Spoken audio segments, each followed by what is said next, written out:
අයිබෝන් සුබ දේශනක් වාසනාවන්ත දේශනක් ඔබට ප්‍රාර්ථනා කරනවා. අපි සූදානම් අදත් ඔබේ සියලු යහපත් කටයුතු සාර්ථක වෙන්න ප්‍රාර්ථනා කරමින් 7 වෙනි පැය ආරම්භ කරන්න. මේ වෙනකොට ජිනීවා මානව හිමිකම් සැසිවාරය ආරම්භ වීම වෙනුවෙන් වන මූලික කටයුතු සූදානම් වෙමින් තියෙන පසුබිමක 22 වෙනිදා ඉඳන් මාර්තු 19 වෙනිදා වෙනකන් ක්‍රියාත්මක වන මානව හිමිකම් 46 වන සැසිවාරයේදී ශ්‍රී ලංකා විශේෂෙහි මානව හිමිකම් කවුන්සිලය කොහොම හැසිරෙයිද? මේ පිළිබඳව මේ මොහොත වන විටත් රටේ අභ්‍යන්තරයේ වගේම ජාත්‍යන්තර ප්‍රජාව තුලත් යම් සාකච්ඡාවක් ඇති වෙලා තියෙනවා. මේ සාකච්ඡාව රටේ හෙට දවසට කොහොම බලපායිද? සහ අනෙක් පැත්තෙන් 2009 මැයි මාසයේ 19 වෙනිදා 30 වසරක යුද්ධය අවසන් කරාට පස්සේ ලංකාවට එල්ල වුණු ජිනීවා මානව හිමිකම් චෝදනා එක්ක තාමත් අපි පොරබදමින් ඉන්න. අපිට ඇයි තාම නිදහස් කරගන්න බැරි වුණේ? නිදහස් වෙන්න බැරි වුණේ? ඇයි අපිට ඒ චෝදනාවෙන් තාම ප්‍රතිඋත්තර බඳලා නිදහස් වෙන්න බැරි වුණේ? මෙන්න මේ කියන කාරණාව පිළිබඳව අද අපි ටිකක් ගැඹුරින් සාකච්ඡා කරන්න හිතුවා. ඒ පිළිබඳව සුදුසුම කෙනාට සහ ජාත්‍යන්තර ප්‍රජාවේ හැසිරීම පිළිබඳව මනා කියවීමක් තියෙන, අනිත් එක ජිනීවා මානව හිමිකම් කවුන්සිලේ හැසිරීම පිළිබඳව මනා කියවීමක් තියෙන ජනාධිපති මාධ්‍ය අධ්‍යක්ෂ ජෙනරාල්තුමාට අපි ආරාධනා කළා. මොහන් සමරනායක මහත්මයාට තාමත් ආදරෙන් ආයුබෝවන් කියලා ඔබතුමා පිළිගන්නවා. මොහන් සමරනායක මහත්මයානේ අපි දැන් යුද්ධය අවසන් කරලා හරියටම අවුරුදු 2009 අවසන් කළේ අවුරුදු 12ක් ගත වෙලා තියෙනවා. තාමත් යුද්ධයේ සැබෑ ඵල අත්විඳින්න අපි යම් තැනකදී අසමත් වෙනවා මේ ජිනීවා මානව හිමිකම් සැසිවාරයේ ඔස්සේ කවුන්සිලය ඔස්සේ අපිට එල්ල කරන චෝදනාත් එක්ක. දැන් අපිට යුද්ධය අවසන් කරලා අලුත් දිශානතියක් වෙන්න හිතන්න තිබුණු, ගමන් කරන්න තිබුණු කාලේ සම්පූර්ණ නාස්ති කරන්න වෙලා තියෙන ජිනීවා මානව හිමිකම් කවුන්සිලයට ප්‍රතිඋත්තර බඳින්න. ඇයි අපිට තාමත් බැරි වෙලා තියෙන්නේ නැගිච්ච චෝදනාවට පිළිතුරු සපයලා නිදහස් වෙන්න? මේ ප්‍රශ්නෙට ඔව් හෝ නෑ يعني කෙටි පිළිතුරක් නැහැ. ඒ නිසා ඇයි මේ ගැටලුව දිගින් දිගට ඇදී යමින් තිබෙන්නේ කියන එක කෙටියෙන් හෝ පැහැදිලි කරගත යුතු වෙනවා. ඒ සඳහා මම හිතන්නේ දසුන් මේකේ මූලික පසුබිම් තොරතුරු ටිකක් සඳහන් කරමු. මොකද්ද මේ ජිනීවා මානව හිමිකම් සැසිවාරය කියන්නේ? එක්සත් ජාතීන් නමින් හඳුන්වන ලෝකයේ ප්‍රධානම දේශපාලන සංවිධානයේ විශේෂේෂ්ඨ ප්‍රධාන ඒවා 3ක් තියෙනවා. එකක් සාමය හා ආරක්ෂාව, 2 සංවර්ධනය, 3 මානව හිමිකම් human rights. එක්සත් ජාතීන්ගේ ලිපි ලේඛනවල තියෙන්නේ ඒවා තමයි එක්සත් ජාතීන්ගේ ප්‍රධාන කුළුණු 3 කියන්නේ. ප්‍රධාන කුළුණු pillars 3. මේ 3 වෙනි කුළුණ දවන්ත යාන්ත්‍රණයක් මත දුවන්නේ. ඒ යාන්ත්‍රණයේ මුදුන් ආයතන වශයෙන් තියෙනවා ඉහළින්ම මානව හිමිකම් පිළිබඳ එක්සත් ජාතීන්ගේ මහ කොමසාරිස්. ඒක තනතුරක්. දැනට ඒ තනතුරේ ඉන්නේ මිෂෙල් බැෂලේ. ඇය මේ චිලියේ හිටපු ජනාධිපතිවරයා දෙවරක්. ඊළඟට දෙවනුව සමගාමීව තිබෙනවා ආයතනයක්. ඒ තමයි Human Rights Council නැත්නම් මානව හිමිකම් කවුන්සිලයේ සංගමය. මේ මානව හිමිකම් කවුන්සිලය උපත ලබන්නේ 2006 දී. ඊට පෙර එක්සත් ජාතීන්ගේ මානව හිමිකම් යාන්ත්‍රණයේ මුදුනේ තිබුණු ආයතන The Commission on Human Rights මානව හිමිකම් කොමිසම. ඒක හොස් කළා තමයි මේ කවුන්සිලය හදන්නේ. මේ කවුන්සිලයේ මූලස්ථානය ඒක තියෙන්නේ ස්විට්සර්ලන්තයේ ජිනීවා නගරේ. ඒක නිසා තමයි විවහාරයට අවිල්ලා තියෙන්නේ මේ ජිනීවා සැසිවාරය කියලා. හරි. දැන් අපි මේ ඔබේ ප්‍රශ්නයට පිළිතුර හැකිතරම් සංක්ෂිප්ත කරලා මේක විවාදජනක විෂයක්, සංකීර්ණ විෂයක්, විවිධ මතවලින් ගොඩනැගිච්ච විෂයක්. ශ්‍රී ලංකාවේ අපි කවුරුත් දන්න විදිහට අවුරුදු 30කට ආසන්න කාලයක් තිස්සේ 80 දශකයේදී පමණ පටන් අරගෙන ඇත්තම ඊට පස්සට යනවා. ඒක ඇත්ත කතාව ඉතිහාසයේ. සන්නද්ධ ගැටුමක් තිබුණා. මේ සන්නද්ධ ගැටුම එක එක්කෙනා එක එක දෘෂ්ටියෙන් විස්තර කරනවා. ඒකත් තමන්ගේ දේශපාලන මතිමතාන්තර අනුව. අප දකින්නේ ඕනම කෙනෙක් ඒකට එකඟ නොවෙන්න බෑ. එහි අරමුණ උනේ වාර්ගික පදනමක් මත ශ්‍රී ලංකාවේ උතුරු නැගෙනහිර පළාත්වල වෙනම රාජ්‍යයක් බිහි කිරීම සඳහා වූ සන්නද්ධ අරගලය. ඒ සන්නද්ධ ගැටුමේ නායකත්වය අරගෙන හිටියේ පසුව LTT Liberation Tamil Tigers LTTE සංවිධානය. LTTE වෙනම රාජ්‍යයක් දිනා ගැනීමේ සටනේදී ඉතාම බියකරු විදිහට ත්‍රස්තවාදයේ ප්‍රයෝජනට ගත්තා. ඒ නිසාම LTTට හිතයිෂී මතවාදයක සිටින රටවල් පවා ඇමරිකා එක්සත් ජනපදයේ රාජ දෙපාර්තමේන්තුවේ සහ එහි බුද්ධ්‍යංශ වාර්තාවල ඇතැම් විට LTT හඳුන්වා දී තිබුණේ ලෝකයේ කුරිරුතම ත්‍රස්තවාදී මෙවලක්. එතන මේ LTT මේ බෙදුම්වාදී ව්‍යාපාරයේ පටන් අරගෙන ඉදිරියට යනකොට අපේ රට පාලනය කළ සෑම ආණ්ඩුවක්ම උත්සාහ කළා එය ප්‍රශ්නයේ නිමාවක් දකින්න. ඒ උත්සාහයේ විධි දෙකක් තිබුණා. එකක් සාකච්ඡාවෙන් මේ ප්‍රශ්නයට විසඳුමක් හොයන්න. දෙක මිලිටරි මාර්ගයෙන් LTT පරාජය කොට දේශපාලන විසඳුමකට යන්න. ජේ.ආර්. ජයවර්ධන, රණසිංහ ප්‍රේමදාස, චන්ද්‍රිකා බණ්ඩාරනායක, මහින්ද රාජපක්ෂ මේ ජනාධිපතිවරු මේ ක්‍රියාමාර්ගයේ ගියා. ඒ සෑම විටම විධි දෙකම අසාර්ථක වුණා. ඇයි දසුන් අසාර්ථක වුණේ? LTTE වෙනම රාජ්‍ය පිළිබඳ වූ තමන්ගේ අපේක්ෂාවෙන් දශමයකින් හෝ බැහැර වෙන්නට අකමැති වූ නිසා. LTT බලවත්ව සිටි කාලයේ එහි නායකයා වේලුපිල්ලේ ප්‍රභාකරන් පිරිබාහරන් කියනවා. ඔහු කරපු කතා තියෙනවනේ ඔය මහවිරු දිනේ ආදී. ඒ සෑම කතාවක්ම ඔහු අවසන් කරන්නේ එක වාක්‍යයකින්. ඒ තමයි විමුක්ති කොටින්ගේ පිපාසය දෙමළ ඊළම කියලා. මෙයින් බැහැර වුණේ නෑ ඔහු කිසි විටක. 1987 දී ඉන්දියාවේ මැදිහත් වීමෙන් අත්සන් කරපු සාමගි විසුමට මුලින් එකඟ වෙලා එයින් බැහැර වෙනවා. මේ ඊළඟට සාකච්ඡාවෙන් බැරි වුණු විට සෑම ආණ්ඩුවක්ම යුදමය ක්‍රියාමාර්ගයට ගියා. ජේ.ආර්. ජයවර්ධන ජනාධිපතිවරයාගේ සමයේදී 1987 මැද භාගයේදී ඔපරේෂන් ලිබරේෂන් නමින් මෙහෙයුමක් ක්‍රියාත්මක කළා. ඒ මෙහෙයුමෙන් LTT පසුබසින්න ගත්තා. මම පමණක් නෙවෙයි මේ පිළිබඳව බොහෝ දෙනාගේ අදහසක් තිබෙනවා. ඒ මෙහෙයුම දිගට ගෙනියන්නට පුළුවන් වුණා නම් LTT පරාජය කරන්නට තිබුණා.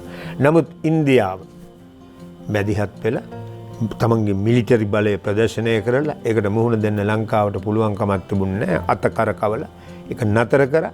ප්‍රභාකරන් බේරගත්තා. නැවත වරක් සටන් කිරීම සඳහා ඊළඟට අපමත බලහත්කාරයෙන් ඔවුන් නිර්මාණය කළ විසඳුමක් ආරෝපණය කළා. අනතුරුව චන්ද්‍රිකා බණ්ඩාරනායක මැතිණිය බලයට එන්නේ 94 දී සාමයේ දූතිකාව ලෙස. ඇය යනවා LTT එක සාකච්ඡාවල. නමුත් අසාර්ථක වෙනවා. මාස 6කින් පස්සේ LTT නැවත සටනට යනවා. අපි කෙටි කරමු. 2005 දී ජනාධිපති ධූරයට එනවා මහින්ද රාජපක්ෂ ජනාධිපතිතුමා. එතුමන් මුලින් LTT සමග සාකච්ඡාවට යනවා. ජිනීවා යනවා. ඔස්ලෝ යනවා. නමුත් අසාර්ථක වෙනවා. අවසානයේදී LTT මාවිල්ලාරු සොරවුව වසා දැමුවාම මහින්ද රාජපක්ෂ ජනාධිපතිවරයා තීරණය කරනවා LTTට තේරෙන භාෂාවෙන් උත්තර දෙන්න එන මිලිටරි ක්‍රියාමාර්ගය. මේ මිලිටරි ක්‍රියාමාර්ගයකට ශ්‍රී ලංකාවේ ආණ්ඩුව යොමු වූ සෑම විටම අන්තර්ජාතික ප්‍රජාව නමැති සුජාත නාමයෙන් පෙනී සිටින රටවල් සමූහය. දසුන් මෙතන හරිම රැවටීමක් තියෙනවා. අන්තර්ජාතික ප්‍රජාව කිව්වම අපි හැමෝටම හිතනවා මේ මුළු ලෝකයේම සිටින ජනගහනය නැත්තම් මුළු ලෝකයේම රටවල් නෑ. ඇත්තම මේ කියන විවහාරයේ අන්තර්ජාතික ප්‍රජාව කියලා එකක් තියෙනවා. නමුත් මේ අපට බලපෑම් කරන අන්තර්ජාතික ප්‍රජාව කියන්නේ ලෝකයේ ධනවත් සහ බලවත් රටවල් අතලස. ඒ අය කියන්න පටන් ගන්නවා මේ මිලිටරි ක්‍රියාමාර්ග නිසා සිවිල් වැසියෝ මැරෙනවා. නිරායුධ මිනිස් ඝාතනය වෙනවා. මානව හිමිකම් කඩ වෙනවා. අන්තර්ජාතික මානුෂවාදී නීතිය ඉන්ටර්නැෂනල් හියුමනිටේරියන් ලෝ උල්ලංඝනය වෙනවා. ඒක නිසා මේක ඉදිරියට ගෙනියන්න එපා. ඒකට බාධා කරනවා. දැන් 2005 බලයට පැමිණි මහින්ද රාජපක්ෂ ජනාධිපතිවරයා තමන්ගේ මිලිටරි ක්‍රියාමාර්ගය ආරම්භ කළාමත් මේ චෝදනාව ආවා. බරපතල විදිහට ආවා. ඔවුන්ට අවශ්‍ය වුණා ඒක නතර කරන්න. මෙන්න මේක තමයි දසුන් තේරුම් ගත යුතු කාරණේ. ඇයි බලවත් රටවලට LTTට එරෙහි මිලිටරි ක්‍රියාමාර්ගය නතර කරන්න අවශ්‍ය වුණේ? ඒකට හේතුව තමයි අපේ වගේ රටවල අභ්‍යන්තර ගැටුම් තිබෙන එක ඔවුන්ට වාසිය. කුමක්ද වාසිය? ලෝකය පාලනය කරන්න. බොහෝ විට අපේ රටේ උගත් විද්වත්තු පිළි නොගන්න හෝ පිළිගත්තත් වසන් කරන අමිහිරි සත්‍යයක් තිබෙනවා. ඒ තමයි අප කුමන සුන්දර වචන භාවිත කළත් මානව හිමිකම් ප්‍රජාතන්ත්‍රවාදය මාධ්‍යයේ නිදහස අධිකරණයේ ස්වාධීනත්වය ස්ත්‍රීන්ගේ විමුක්තිය බෙහෙවින් සුන්දර වාක්‍ය. නමුත් තවමත් මේ ලෝකය පාලනය කරන්නේ දේශපාලන ආර්ථික මිලිටරි සමාජීය සංස්කෘතික වශයෙන් ලෝකයේ තිබෙන අන්තර්ජාතික පර්යායේ මුදුනේ සිටින රටවල් සමූහයක්. ඒ රටවල් පෙනී සිටිනවා තමන් සාමය වෙනුවෙන් ප්‍රජාතන්ත්‍රවාදය වෙනුවෙන් මානව හිමිකම් වෙනුවෙන් මහත්සේ කැප වූ පිරිසක් විදියට. නමුත් සත්‍යය ඊට පිටුපසතිය. දැන් ඔවුන්ට ඒ නිසා අවශ්‍ය වුණ මේ රටවල තිබෙන ගැටලු තමන්ට අවශ්‍ය පරිදි අභිමත පරිදි කන්ට්‍රෝල් කරන්න. ඒක තමයි මේ විරෝධයේ තේරුම. දැන් මහින්ද රාජපක්ෂ ජනාධිපතිතුමාගේ ආණ්ඩුවේ මිලිටරි ක්‍රියාමාර්ගයේ ඉස්සරහට යනකොට ඔවුන් මේ චෝදනාව අරගෙන ආවා. ඒක ජිනීවා මානව හිමිකම් කවුන්සිල වේදිකාවට එන්නේ පස්සේ. දැන් එතනදී මොහන් සමරනායක මහත්මයා දැන් ඔබතුමා දීර්ඝ වශයෙන් පැහැදිලි කිරීමක් කළා. හරි මේකට මෙතෙන් එනකන් ආවේ කොහොමද කියන කාරණේ.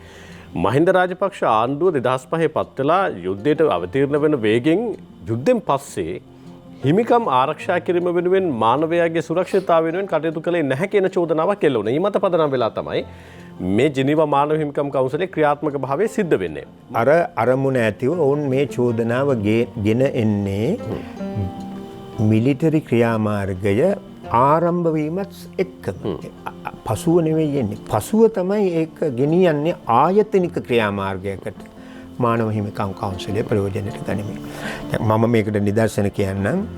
යුද්ධය අවසන් වීමට පෙර නැත්නම් යුද්ධයේ උච්ච අවස්ථාවේ තිබියදී 2009 පෙබරවාරි මාසයේදී ඒ කාලේ කොළඹ හිටිය ඇමරිකානු තානාපතිවරයා රොබර්ට් ඕ බ්ලේක් ඒ කාලේ අපේ රටේ විදේශ මන්ත්‍රී රෝහිත බෝගුල්ලාගම මහත්තයාට කියනවා මේ මිලිටරි ක්‍රියාදාමයේ ඉස්සරහට ගියොත් ඔබට දවසක යුද අපරාධ චෝදනාවලට මුහුණ දෙන්න වෙනවා.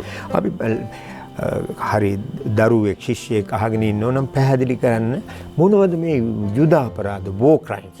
يعني යුද්ධයකදී සිදුවන මානව හිමිකම් නීතිය සහ මානුෂවාදී නීතිය කඩ කිරීම.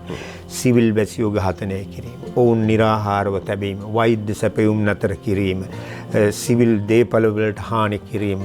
සැලසුම් සහගත ස්ත්‍රී දූෂණය. ළමා සෙබළුන් මේ ආදී සමූහයක් තිබෙනවා යුද අපරාධ.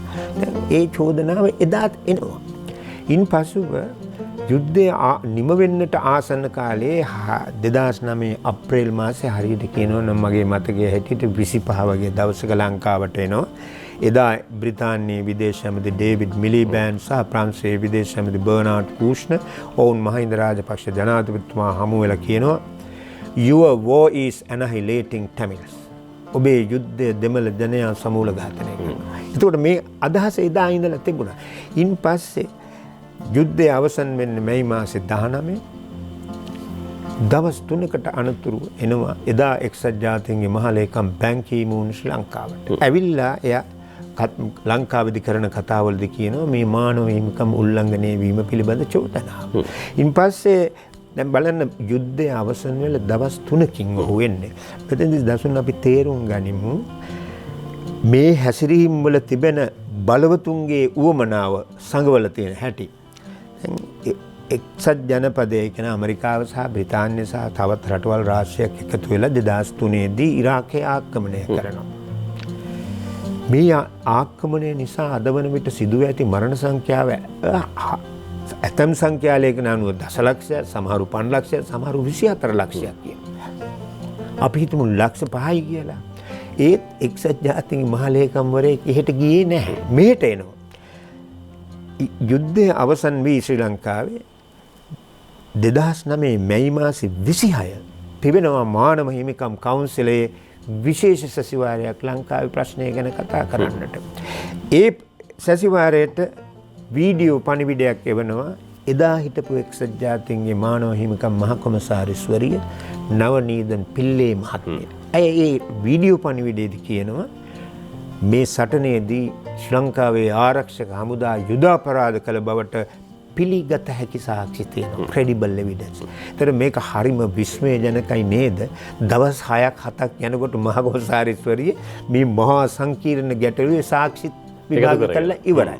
එතකොට මම මේ ස්ෆුට කරන්න හදන්නේ මේ දසුන් මගේ අප දන්නා තොරතුරු සහ සාක්ෂි ඇතිව ශ්‍රී ලංකාවට එරෙහි මේ අපි විවහාරයේදී කියන ජිනීවා ක්‍රියාදාමය නැත්තම් ජිනීවා උගුල මානව හිමිකම් පිළිබඳ ප්‍රේමයකින් ඇති කළ එකක් නෙවෙයි. ඒක දේශපාලන දේශපාලන බල ව්‍යාපෘතියක්. මම යෝජනා කරන්නේ නැහැ ඒ සටනේදී මානව හිමිකම් කඩවීමක් නොවුණා කියලා. එහෙම වෙන්න බොහෝසෙයින් ඉඩ තියෙනවා දසුන්. ඒක යුද්ධයක්. යුද්ධයකදී අපි දැක්කා LTT ඉතා බරපතල විදිහට ඒ සම්ප්‍රදායන් කඩ කරමින් සිවිල් ජනයා පලියක් ලෙස යොදාගෙන තිබුණා. LTT සිවිල් ජනයා පලියක් ලෙස යොදා ගැනීම නතර කරන්න කියලා LTTයේ හිතයිශී පාර්ශ්වයක් වන නෝර්වේ රාජ්‍යයේ ශ්‍රී ලංකා කොළඹ සිටපු තානාපතිවරයා ප්‍රභාකරන්ට ලියුම් පිට ලියුම් යවුවා. ඒ ලියුම් වලට උත්තර ලැබුණේ මේ ප්‍රතිචාරයක් ලැබුණේ නැහැ. ඉතින් එවැනි අවස්ථාවකදී වෙන්න පුළුවන්. නමුත් ඒ මානව හිමිකම් කඩවීම නිසා ඇති වුණු වේදනාවෙන් නෙවෙයි මේක ගේන්නේ කියන එකයි මම ස්පුට කරන්න හදන්නේ. අර කේන්ද්‍රීය රාජ්‍යයන් විසින් පරිධියේ තියෙන රාජ්‍යයන් ග්‍රහණය කර ගැනීම සඳහා විවිධ ස්වරූපයන්ගෙන් ක්‍රියාත්මක වෙනවා. ඒ එකක් විදිහට තමයි අපිට මානව හිමිකම් හඳුනා ගන්න පුළුවන්. සත්‍ය වශයෙන් දසුන් අපි කාටවත් මානව හිමිකම් වලට එරෙහි වෙන්න බෑ. මොකද මානව හිමිකම් වල ප්‍රධානම එකනේ අංක 1 ජීවත් වීමට ඇති අයිතිය. ඉතින් ඔබටවත් මටවත් පුළුවන් ද ඊට එරෙහි වෙන්න? ඒ වගේ තව රාශියක් තියෙනවා ජීවත් වීමට රැකියාවක් කරන්න අධ්‍යාපනයට මේ අවශ්‍යම තිබිද. අනිත් සත්‍ය කාරණය මේ අයිතිවාසිකම් පොත්වල ලියලා තිබුණාට මිනිස්සුන්ට ඒ අයිතිවාසිකම් භුක්ති විඳින්න ලැබෙන්නේ නැහැ. අපි හිතමු ජීවත් වීමට තිබෙන අයිතිය භුක්ති විඳින්නට නම් ඔබට සහ මට ප්‍රමාණවත් තරම් කන්න බොන්න විදිහක් තියෙනවා. ලෙඩ දුක් හැදුනම බේත් ගන්න ඉඩකඩ තියෙන්න ඕන. ගමන් බිමන් යන්න වාහන පාසුව තියෙන්න. ජීවත් වෙන්න නිවසක් තියෙන්න ඕන. දැන් ඒවා ගැන කතා නොකර අර තේමාව විතරක් ඉස්සරහට දානවා මෙන්න මේ අරමුණ සඳහා. ඒ අරමුණ ඇතිව තමයි දසුන් යුද්ධය අවසන් වීමෙන් පස්සේ මානව හිමිකම් කවුන්සිලය නැමැති එක්සත් ජාතීන්ගේ ආයතනය වේදිකාවක් කරගෙන ශ්‍රී ලංකාවට දඬුවම් කිරීම සඳහා අර ශ්‍රී ලංකාවේ අභ්‍යන්තර ගැටුම තමන්ගේ වාසියට ප්‍රයෝජන ගන්න තිබූ අවස්ථාව ගිලිහි ගිය නිසා එවැනි අවස්ථාවක් නිර්මාණය කොට මේ රටේ අස්ථාවර කිරීම සඳහා තමයි මේ ව්‍යාපෘතිය ක්‍රියාත්මක වෙන්නේ. ඒ ඇයි කියන එකටත් උත්තර දෙන්න අවශ්‍යයි. පසුවහම. අපි එතෙන් දෙමු මොහන් සමරාගේ මතුන. දැන් හරි යුද්ධය අවසන් වුණා 2009 මැයි 18 වෙනිදා. දැන් ඔබතුමා සඳහන් කර පූර්ව පැහැදිලි කිරීම තුළ මානව හිමිකම් කොමිසමට නැත්නම් එක්සත් ජාතික සංවිධානයට අවශ්‍යතාවයක් තිබුණා ශ්‍රී ලංකාව මානව හිමිකම් උගුලේ සංවිධානාත්මකව හිර කරලා තියන්න. ඒ සඳහා තමයි යුද්ධය අවසන් වෙන්නත් කලින් ඔවුන් ඒ සඳහා වෙන ක්‍රියාත්මක වීමක් වෙන්නේ. හැබැයි මානව හිමිකම් කොමිසම වැඩි බලපෑමක් කෙල්ල කරන්න පටන් ගන්නේ 2009න් පස්සේ යුද්ධය අවසන් වුණාට පස්සේ. ඔවුන් පළවෙනි අවුරුදු දෙක එතනින් පස්සේ මොකද වෙන්නේ කියලා බලමු කියන තරේ ඉඳන් එතරම් පීඩනයක් ලංකාවට මුදා හරින්නේ නැහැ. හැබැයි එතනින් පස්සේ ඔවුන් යෝජනා කරනවා දේශීය ආන්ත්‍රණයක් තුල වගවීම සම්බන්ධයෙන් සහ මානව හිමිකම් උල්ලංඝනය වීම සම්බන්ධයෙන් හොයලා බලන්න කියලා. මහින්ද රාජපක්ෂ මැතිතුමා මැක්ස්වෙල් පරණගම කොමිසම පත් කරනවා. එතුමා 2014 පෙබරවාරි 23 වෙනිදා අදාළ වාර්තාව ලබා දෙනවා. මැක්ස්වෙල් පරණගම කොමිසමත් එක්ක යුද අපරාධ පිළිබඳ විශේෂඥයන් 5 දෙනෙක්ගේ වාර්තාවන් කැඳවනවා. මේ තුලත් පැහැදිලිව සඳහන් කරලා තියෙනවා කොතනකදවත් ශ්‍රී ලංකා හමුදාව යුද අපරාධ උල්ලංඝනය කිරීමක් සිදු කළේ නැහැ කියලා. ඒකත් පිළිගන්න බෑ කියනවා වුන්. ඊට පස්සේ අපි ළඟ දරුස්මාන් වාර්තාවක් එනවා. හිටපු මානව හිමිකම් කොමසාරිස්වරයාගේ පෞද්ගලික දැනගැනීම වෙනුවෙන් වන පත් කරන කෙනාගේ වාර්තාවක් ඇඳව ගන්න. එතනත් ලංකාවට එරෙහිව චෝදනාවක් කෙලනවා. ඊට පස්සේ අපි දකිනවා SSLRC වාර්තාව එනවා. මේ සියලු වාර්තා තුළ දේශීය යාන්ත්‍රණය ක්‍රියාත්මක වෙන අනෙක් පැත්තෙන් දේශීය යාන්ත්‍රණය ඔවුන් පිළිගන්න බෑ කියනවා. ඔවුන් ජාත්‍යන්තර යාන්ත්‍රණයක් ක්‍රියාත්මක කරනවා. ඒක අපි පිළිගන්න බෑ කියනවා. දැන් මේ දෙපැත්තෙන්ම ඇවිල්ලා අපි එක තැනකට හිර වෙලා තියෙනවා. හෙට මේක කොහොම වේද කියන අවිනිශ්චිතතාවය තියෙනවා. දැන් ඔබතුමාගේ පූර්ණ පැහැදිලි කිරීම තුළ අපිට එන්න පුළුවන් එකමනේ තමයි බලවත් රාජ්‍යයන් බලවත් වෙන්න තාක්කල් අපි දුබල වෙන්න තාක්කල් මානව හිමිකම් කොමිසමේ තියෙන මේ ගැටලුව ඒ විදිහටම තියෙයි කියන එක. මොකක්ද අපි මෙතනින් එහාට කරන්න ඕන මොහොත සමරගේ මැතිතුමනි? ඔව් මෙතනින් එහාට කර යුතු දේ ගැන කතා කිරීමේදී ඒක පැහැදිලි කළ යුතුයි. අපේ රට මානව හිමිකම් උගුලක සිර කර තැබීමේ අවශ්‍යතාව තියෙන්නේ මානව හිමිකම් කවුන්සිලයට නොවේ. ලෝකය පාලනය කරන බලවත් රාජ්‍යය. මානව හිමිකම් කවුන්සිලේ පාලනය කරන බලවත් රාජ්‍යය. බලවත් රාජ්‍යයට එක්සත් ජාතීන් ස්වාධීනසේ පෙනෙන නමුත් එය හසුරුවන්නේ ලෝකයේ අධිපති රාජ්‍යයන් විසින්. මානව හිමිකම් කොමසාරිස්වරිය පත් කරන්නේ ඒ අධිපති රාජ්‍යයන්ගේ උවමනාව අනුව. ඇයට හෝ ඔහුට හොඳ වැටුප් ගෙවනවා, පහසුකම් තිබෙනවා.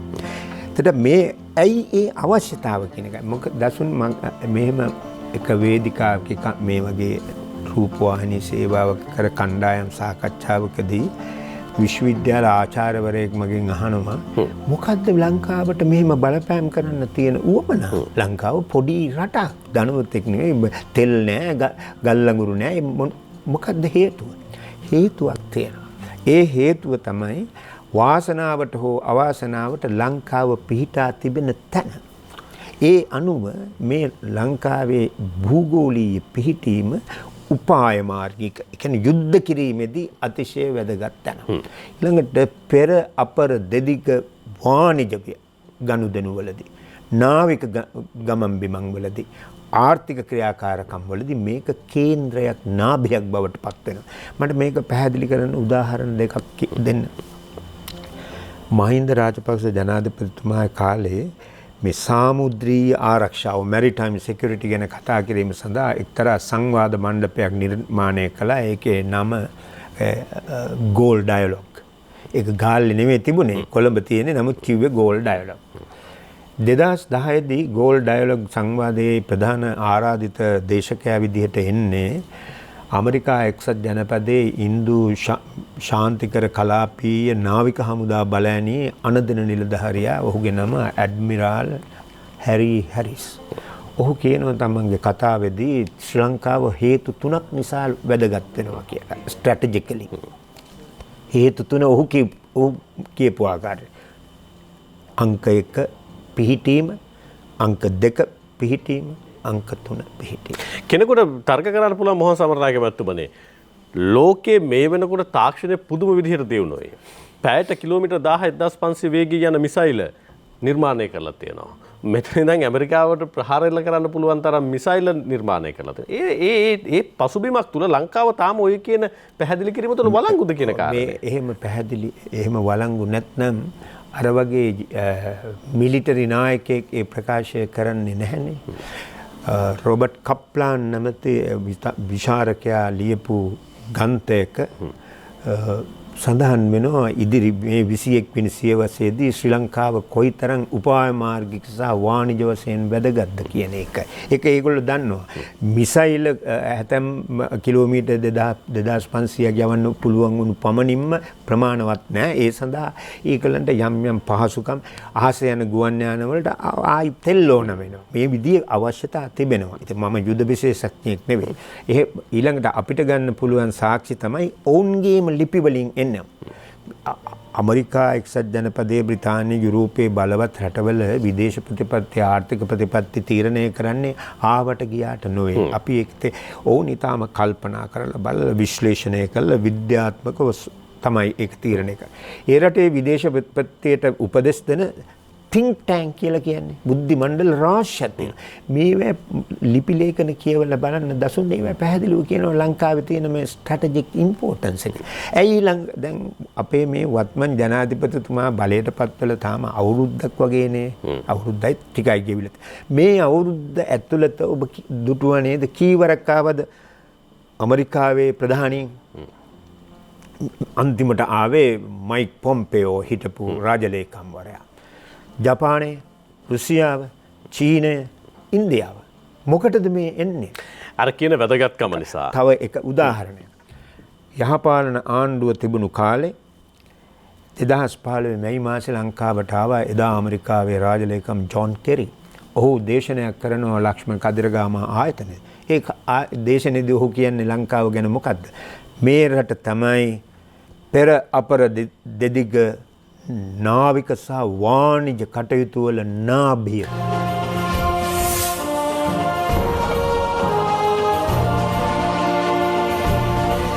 අපේ ජනාධිපති භාරති අධ්‍යක්ෂ ජෙනරාල් මොහන් සමරනායක මැතිතුමන් එක්ක අද 7 වෙනි පැයේ ඉන්නේ ජිනීවා මානව හිමිකම් කවුන්සිලය රැස්වීමට නියමිතව තියෙනවා 22 වෙනිදා මාර්තු 19 වෙනිදා දක්වා 46 වන සැසිවාරයේ ක්‍රියාත්මක වීමට නියමිතයි.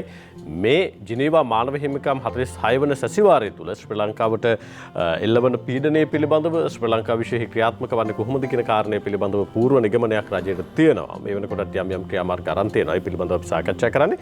මොහන් සමරනායක මැතිතුමන් අර විරාමයට යන්න කලින් මම ඔබතුමාට සඳහන් කරපු කාරණාව දැන් ඔබතුමාත් සඳහන් කළා ලංකාව පිහිටීම මත පදනම් වෙලා ජාත්‍යන්තර ප්‍රජාව ඔවුන්ගේ අවශ්‍යතා පූර්ණ කර ගැනීම වෙනුවෙන් අපිට මේ පීඩනයක් බලයක් මුදා හැරීමක් තමයි මේ සිද්ධ කරන්නේ ජිනීවා මානව හිමිකම් කවුන්සිලය හරහා කියන කාරණය.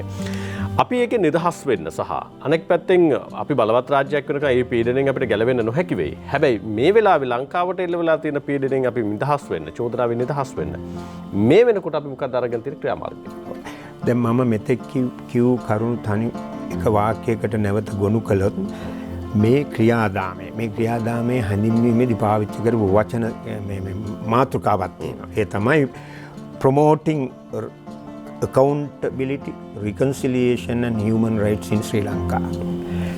මම තර්ක කරන්නේ මේක කිසිසේත්ම මේ ව්‍යාපෘතියේ අරමුණ accountability වගවීම reconciliation සංහිඳියාව හෝ මානව හිමිකම් නොවේ. භූදේශපාලන බල ව්‍යාපෘතිය. දසුන් මේකට හවුල් සහාය දෙන පිරිස මේ රටේ ඉන්නවා. දේශපාලන පක්ෂේ ඉන්නවා. ඔය සිවිල් සමාජය කියලා පෙනී සිටින අය ඉන්නවා. බුද්ධිමතුන් පිරිසක් ඉන්නවා. ඔවුන් තමයි දන්නේ හේතුව එහෙම කරන්නේ ඇයි කියන එකට. ඒතර මේ ව්‍යාපෘතිය ඔවුන්ගේ ඉලක්කය සාර්ථක වෙනකන් ඔවුන් මේ අත්හරින්නේ නැහැ. දැන් ඔබ කිව්වා මහින්ද රාජපක්ෂ ජනාධිපතිවරයා පත් කළා LLRC උගත් පාඩම් සහ සංස්කෘතික කොමිසම පරණගම කොමිසම. මේ වයින් ඔවුන් සෑහීමට පත් වෙන්නේ නැහැ. ඉතින් මේකට හේතුව අපේ ගමේ තියෙන කියමනකින් පැහැදිලි කරන්න පුළුවන්. අවදි කරන්න පුළුවන් ඇත්තට නිදාගත්ත පුද්ගලයා. හොරට නිදාගත්ත තැනැත්තා අවදි කරන්න බෑ. අතීතයේදීත් වර්තමානයේදීත් නරකම මානව හිමිකම් වාර්තාවක් තියෙන රටවල් තමයි මේකට මුල් වෙලා තියෙන්නේ. අතීතයේදීත් එහෙමයි මේ දැන් මේ මොහොතේත් එහෙමයි දසුන්. දැන් මේ අපි කතා කරන මොහොතේ ඇෆ්ගනිස්තානයේ, ඉරාකයේ, ලිබියාව, සිරියාව, යේමනේ, ලෙබනනේ, සෝමාලියා මේවා කාලකන්ණි මලගෙවල් බවට පත් කරලා තියෙනවා. කවුද කළේ? මේ අය. ඉතින් එහෙම තීද්දි මේ කරන්නේ ඇයි? දැන් ඔබේ ප්‍රශ්නයට මගේ අදහස මේ උගුලෙන් ගැලවීම ලේසි වෙන්නේ නැහැ. ඒ උගුලට මේ රට තල්ලු කරා පහුගිය යහපාලන ආණ්ඩුව. ඔවුන් ඒක පිළිගන්න කැමති නැහැ. දැන් මහින්ද රාජපක්ෂ ජනාධිපතියාගේ ආණ්ඩුවට ඔබට බොහෝ චෝදනා කරන්න පුළුවන්. නමුත් ඔහුගේ එතුමාගේ ආණ්ඩුව දිගින් දිගටම මේ ඒ පැත්තෙන් එන යෝජනා ප්‍රතික්ෂේප කරා. අපි පිළිගන්නේ නැහැ කිව්වා.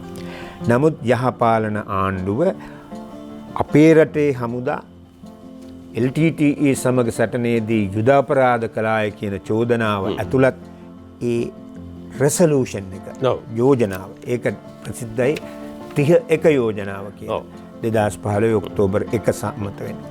ඒ යෝජනාවට එකඟ වුණා, සතුටින් පිළිගත්තා, සම අනුග්‍රාහකත්වය දැක්කේ. මොහොත සමරනායක මැතිතුමා එතන සඳහන් කළ ශ්‍රී ලංකාව සංගීතය වගකීම් සහ මානව හිමිකම් ප්‍රවර්ධනය පිළිබඳව තමයි 31 යෝජනාවට 34 එක යෝජනාවට 41 එක යෝජනාවට අත්සන් කරන්නේ.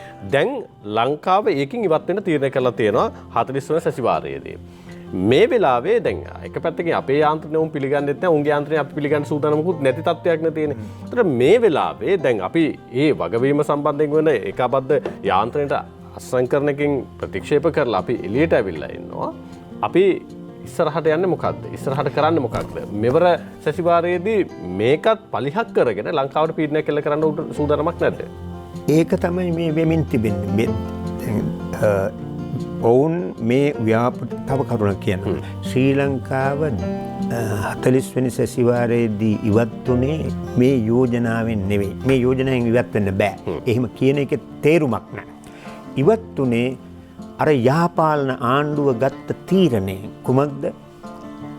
මේ යෝජනාව සඳහා සම අනුග්‍රාහකත්වයෙන් ඉවත් වුණේ. නැතුව යෝජනාවෙන් ඉවත් වෙන්න බෑ. එක්සත් ජාතීන්ගේ සමාජිකත්වයෙන් ඉවත් වුණත් මේ යෝජනාවේ බලපෑමෙන් මිදෙන්න පුළුවන් කමක් නැහැ. එහෙම මිදෙන්න නම් විශාල මිලිටරි බලයක් ඔබ සතුව තියෙන්නට ඕන. ඒගොල්ලන්ගේ මිලිටරි බලයට අභියෝග කරන්න හැකි. එහෙම එකක් නැහැනේ. දැන් මේ ප්‍රශ්නය හමුවේ අප කුමක්ද කළ යුත්තේ? ඉතින් මගේ තනි ඔළුවේ මේකට සර්ව සම්පූර්ණ විසඳුමක් නැහැ. මම විශ්වාස කරනවා මේක බහුවිධ පෙරමුණු වල කරන අරගලයකින් තමයි මේකට පිළිතුරු දිය හැක්කේ. වර්තමාන රාජ්‍ය ඒ සඳහා සූදානම්ද? මං හිතනවා සූදානම් වෙමින් සිටිනවා සහ වෙලා තියෙනවා. දැන් මේ එක්සත් ජාතීන්ගේ මානව හිමිකම් මහා කොමසාරිස්වරිය මිෂෙල් බැෂලේ මහත්මිය 2021 ජනවාරි 27 දිනතෝ නිකුත් කළ ප්‍රකාශනය ඒක ප්‍රසිද්ධියට එන්නේ සභාගත කෙරෙන්නේ සැසිවාරයේ පටන් ගත්තාම ඒ වාර්තාවට මේ ආණ්ඩුව වත්මන් ආණ්ඩුව ප්‍රතිචාරයක් උත්තරයක් සම්පාදනය කරලා තියෙනවා. ඒක ප්‍රසිද්ධියට පැමිණ නැහැ. මේවා බොහෝ සෙයින් ඒ අපේක්ෂා කරන්න පුළුවන්. ඒක කරුණු සහිතව මේ චෝදනා ප්‍රතික්ෂේප කරනවා. ඉතින් මම දකින්නේ අපට මේ උගුලෙන් මිදෙන්නට නම් ගත හැකි ක්‍රියාමාර්ග මොකක්ද? අනිත් කාරණේ මෙවැනි උගුල් වලට හසු කරන්න උත්සාහ කරලා තියෙනවා මේ කියුබාව. කියුබාවට විරුද්ධව මෙවැනි ව්‍යාපෘති කියුබාවේ විප්ලවය සිදු වුණු දවසේ ඉඳලා තියෙනවා. නමුත් කියුබාව තමන්ගේ ස්ථාවරයේ සිටිනවා. ගැහැට මැද්දේ. අනේක විද ගැහැට මැද්දේ. ඊශ්‍රායලය සාධාරණද නැද්ද කියන එක වෙනම කතාවක්. නමුත් ඊශ්‍රායලය මේකට මූණ දීලා සිටිනවා. ඒකට නම් ඉස්රායලට ඇමරිකාවේ සහයෝගය ලැබෙනවා. ඊශ්‍රායල පලස්තීනයට කරන හානිත් එක්ක බලපුවාම ඔවුන්ට දරුණු ගණයේ යුද අපරාධ චෝදනා එල්ල කරන්න ඕන. හැබැයි කොතනකදවත් මානව හිමිකම් කවුන්සිලේ ඒ සඳහා වෙන පූර්ණ මැදිහත් වීමක් වාර්තාවක්වත් ඉදිරිපත් වෙනවා දකින්නේ නැහැ. වාර්තා එනවා, කතා කරනවා. නමුත් ඒවා ක්‍රියාත්මක වෙන්නේ නැහැ. ක්‍රියාත්මක නොවෙන්නේ ඇයි? ලෝකය පාලනය කරන රටවලට එහෙම උවමනාවක් නැති නිසා. දැන් ඉන්දියාවේ බරපතල විදියට මානව හිමිකම් උල්ලංඝනය කරනවා කාශ්මීර ප්‍රශ්නයේදී. දිල්ලි නගරයේදී මුම්බායි නගරයේදී මුස්ලිම් මිනිස්සුන්ව හින්දු අන්තවාදීන් එකතු වෙලා ගහලා මරනවා පාරේ. 2019 අවුරුද්දේදී 2020 අවුරුද්දේදී එක්සත් ජාතීන්ගේ මානව හිමිකම් කවුන්සිලය ඉන්දියාවෙන් අවසර ඉල්ලුවා තමන්ගේ නියෝජිත කණ්ඩායමක් එවන්න. ඉන්දියාව එක එල්ලේ මේක ප්‍රතික්ෂේප කළා. දසුන් ඔය එක්සත් ජාතීන්ගේ තව පිරිසක් ඉන්න ඔය මානව හිමිකම් යාන්ත්‍රණයේ මෙවලම ඔවුන්ට ඉංග්‍රීසියෙන් කියනවා ස්පෙෂල් රපටුවර්ස් කියලා විශේෂ විමර්ශකයෝ විවිධ විෂයන්. කිසිම අවස්ථාවක ඉන්දියාව වැද්දගන්නේ නැහැ ඒ ස්පෙෂල් රපටුවර්ස්ලා. මේක එන්නේ ඒකයි මම කිව්වේ මේක බල ව්‍යාපෘතියක්. අද මේ ලෝක බල ව්‍යාපෘතියේ හවුල්කාරයෙක් ඉන්දියාවට ඒ නිසා නෑ. දැන් දසුන් අර අපේ අවසන් වෙන ඉස්සලා මම කියන්නේ මොකද්ද අපට කරන්න පුළුවන්? අපට කළ හැකි දෙයක් එකක් තමයි අපි අපේ ආර්ථික සමාජීය සංස්කෘතික විභවතා හරියට අඳුනගෙන තක්සේරු කළා අපි ශක්තිමත් ආර්ථිකයක් ගොඩනගා ගන්නට ඕන. ඒ ආර්ථිකයේ ඵලය සාධාරණ ලෙස බෙදී යන සමාජ ක්‍රමයක් හදන්න ඕන. ඒකට කල් ගත වෙනවා. ඊළඟට මේ රට ජීවත් වෙන ජන කොටස් ඉන්නවා. ඒ කිසිදු ජන කොටසක් අපි සතුරු විදියට සලකන්නේ නැතුව ඒ කොටස් අතරින් තමයි ත්‍රස්තවාදී ව්‍යාපාරය ආවේ. නමුත් සිංහල දෙමළ මුස්ලිම් ඉස්ලාමීය මේ සියලු ජන කොටස් වලට සමාන ආත්මතාවෙන් සමාන අභිමානය ඇතිව සමාන ඉඩ ප්‍රස්ථා ඔපචුනිටිස් ඇතිව ජීවත් විය හැකි පාලන තන්ත්‍රයක් ආණ්ඩු ක්‍රමයක් ගොඩනගන්නට ඕන. විදේශ සබඳතාවලදී සමදුරින් සිටින නොබැඳි විදේශ පිළිවෙතක් පත්ම ආණ්ඩුව අනුගමනය එතනට යන්නට ඕන.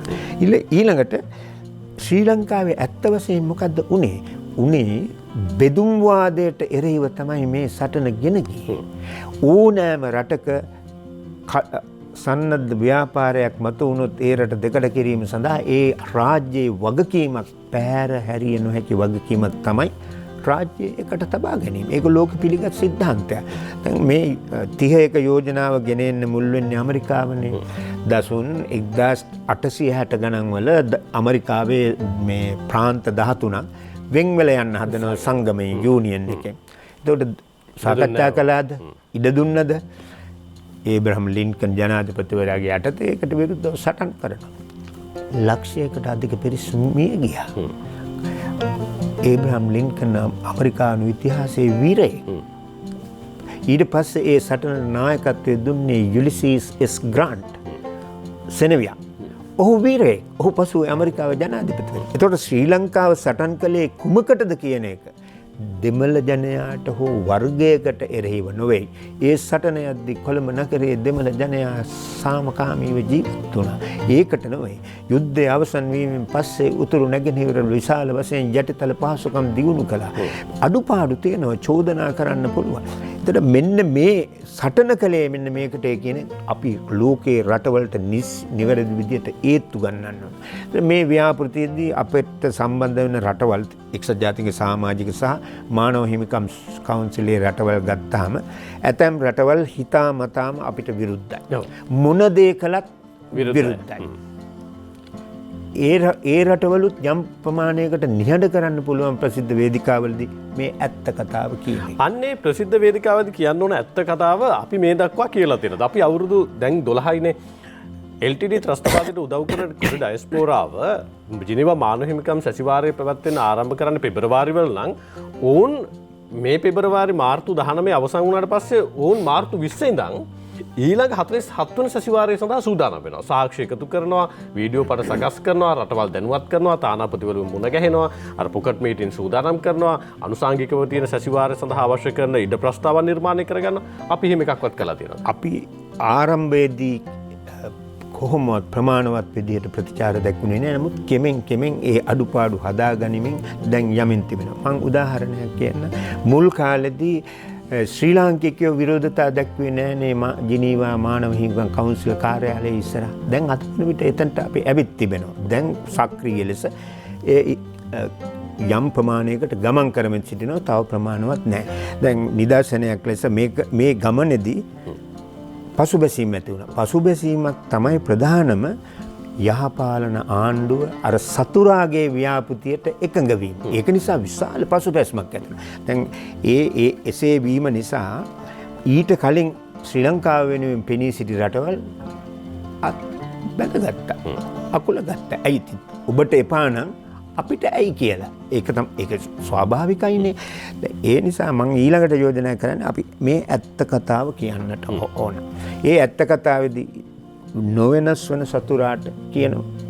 මැද ඉන්න රටවලට කියන්න පුළුවන්. ඊළඟට අපට හිතවත් රටවලට වඩා කරුණු සහිතව කියන්න පුළුවන්.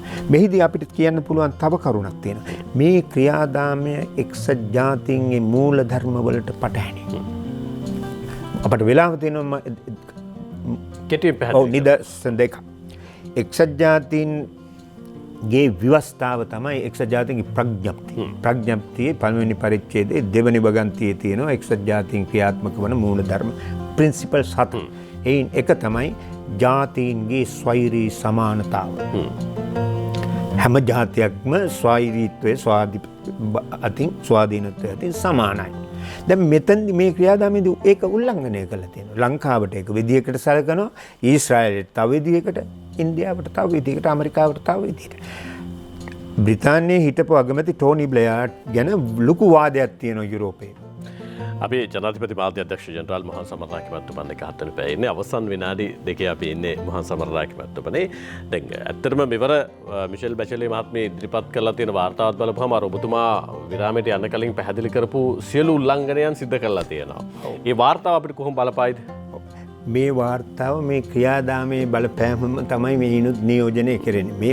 දැන් මේ වාර්තාවේ කලින් නොතිබුණු කාරණයක් තියෙනවා. මහා කොමසාරිස්වරිය ශ්‍රී ලංකාවට දඬුවම් ක්‍රියාමාර්ග නිර්දේශ කරලා තියෙනවා. තෝරාගත් පුජ්‍යලයින්ට ආයතන වලට සම්බාධක පැනවීම, අවසානයේදී සමහර විට ශ්‍රී ලංකාව අර හේග් නුවර තියෙන අන්තර්ජාතික අපරාධ අධිකරණයට රිෆර් කිරීම, යොමු කිරීම ආදී බරපතල නිර්දේශ ඇතුළත් වෙලා තියෙනවා. ඉතින් මම කලින් කියමින් හිටියේ ලංකාවට කරන්න පුළුවන් දේවල් අර ඒවා නැවත කියන්නේ. ඊළ අනතුරුව මේ සමස්ත ගැටලුව පිළිබඳ ලංකාව පූර්ණ විමර්ශනයක් කළ යුතුයි. අර දකුණු අප්‍රිකාවේ සත්‍ය කොමිසම බඳු. ඒ විමර්ශනයක් කළොත් දැන් මේ කරලා තියෙනවත් එක්ක බලමු විමර්ශනයක් කළොත් පිළිගනේද? පිළිගැනීම කෙසේ ඒ අය පිළිගැනීම බලාපොරොත්තු වෙන්න බෑ. නමුත් ලෝකයට ඇත්ත පණිවිඩයක් දෙන්න පුළුවන්. මට ඒක පැහැදිලි කරන්න දැන් එවැනි විමර්ශනයකදී මේ ගැටලුව පදනම් කරගෙන තිබෙන මිත්‍යා දුර්මත ඉවත් කරන්න පුළුවන්. මේ ප්‍රශ්නේ ආරම්භ වෙන්නේ දසුන් නිදහස ලැබීමෙන් පස්සේ නෙවෙයි. නිදහස ලැබීමට පෙර සිටම අපේ රටේ දෙමළ සමාජයේ ප්‍රභූ පන්තියට ඕන වෙලා තිබුණා වෙනම රාජ්‍යයක් කරා යන ගමනට අඩිතාලම දාන. ඒක තමයි පසුකාලීන ප්‍රචණ්ඩ යුද්ධයක් බවට පත් වෙන්නේ. එවැනි සාමූහික බහුවිධ පෙරමුණුවල ක්‍රියාත්මක වන අරගලයකින් ව්‍යාපෘතියකින් තමයි අපිට මේකට උත්තර දෙන්න පිළිවන් වෙන්නේ මගේ අදහසේ හැටියට. තව බොහෝ දේවල් කතා කරන්න තියෙනවා. බොහෝ දේවල් කතා කරන්න තිබුණා. නමුත් කාලය හරස් වෙන නිසා මොහන් සමරනායක මැතිතුමන්ට සමාව දෙන්න අපිට අවසර දෙන්න වැඩසටහන අවසන් කරන්න.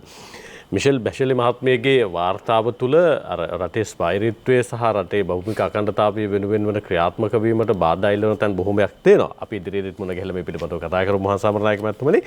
කොහොම නමුත් අපේක්ෂා කරන රටක් විදිහට ජනීවා මානව හිමිකම් කවුන්සිලය අපිට එල්ල කරන චෝදනාවලින් නිදහස් වීම, ඒ නිදහස් වීම වෙනුවෙන් වර්තමාන රජයේ ක්‍රියාත්මක වේවි කියන විශ්වාසය සමස්ත රටවැසියා තුළ තියෙනවා.